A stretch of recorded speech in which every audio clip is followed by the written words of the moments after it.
The Collapse of the Soviet Union by Alex Juan and Diego. First of all, the Soviet Union was started by Lenin. He created it and put it in place. During the 60s and 70s, it appeared that communism had control.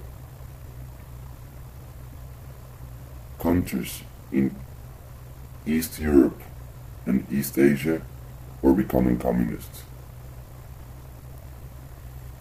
The Politburo was the ruling committee of the Communist Party. They censored everything that had any kind of information against them. President Brezhnev died in 1982. First two successors died in their first years. That is when Mikhail Gorbachev comes in.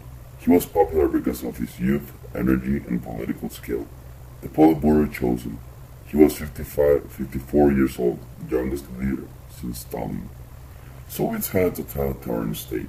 Gorbachev announced a policy known as glasnost, which means openness. He opened churches and released dissidents.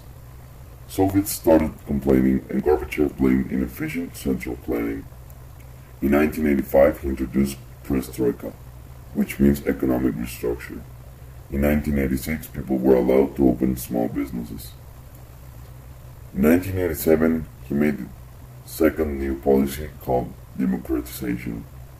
The election of new legislative body took place. This was new because the communists used to handpick them. The Soviet Union was under pressure by the United States military buildup. The United States invested $2 trillion in this. They had the Intermediate Range Nuclear Forces Agreement on December 1987. It was an agreement between the United States and the Soviet Union to ban 300 to 3,400 miles range nuclear missiles.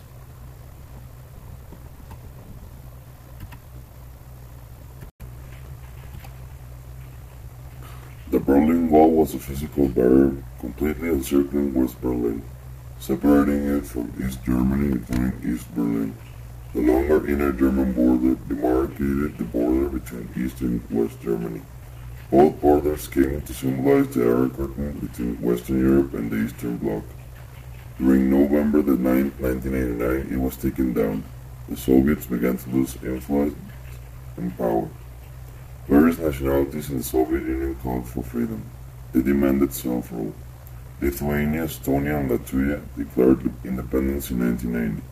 Gorbachev ordered an economic blockade of the republic, and in 1991 the Soviets attacked Lithuania. People wanted Yeltsin to be the new president. Yeltsin and Gorbachev faced a common enemy. In August, people demanded Gorbachev's resignation as Soviet president. All of the republics became independent. In 1981, Gorbachev announced his resignation as president of the Soviet Union.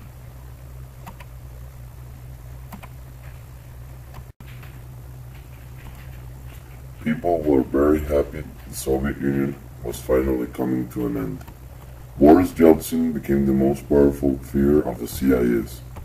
Boris tried to restore Russian economy with the Stop Tariff plan, but in 1992 to 1994 inflation rate averaged 800%. In October 1993, Boris bombarded the parliament building where rebel legislators who opposed his policies were forced to surrender. In 1991, Chechnya, a Muslim region of Russia, declared its independence that Boris denied. So in 1994, he sent 40,000 troops to destroy the capital city. In 1999, Boris resignated and Vladimir Putin became president. Troubles continued in Chechnya.